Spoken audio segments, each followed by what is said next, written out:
आज बघूयात हृदयविकार ज्यांना आहे अशा लोकांसाठीचा आहार आणि विहार. हृदयविकार ज्यांना आहे त्यांनी सूप्सचा वापर आपल्या आहारात भरपूर करायला पाहिजे. त्यातल्या त्यात मूग किंवा मसूर ह्या डाळींचं जर सूप घेतलं, तर ते आपल्या हृदयाला चालना देतं, बल देतं आणि आपली चयापचय क्रिया चांगली ठेवतं.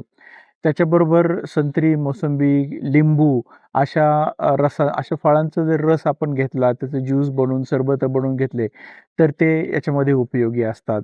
पनीरसारखे पदार्थ, पचायला जड पदार्थ हे नेहमीच टाळायला पाहिजे. हृदयविकारांनी तर टाळायलाच पाहिजे. काही लोकांना जेवल्याच्या नंतर हृदयावर ताण आल्यासारखं होतं. अशा लोकांनी वामकुक्षी म्हणजे डाव्या कुशीवर झोपण्याची सवय करावी आणि जेवणं आणि झोपेच्या 2 ते 3 तासाचं अंतर ठेवावं. अशा बऱ्याच गोष्टी हृदयविकारांनी करण्यासारख्या आहेत, ज्या आपण आपल्या पुढच्या काही एपिसोड्समध्ये पाहणार आहोत.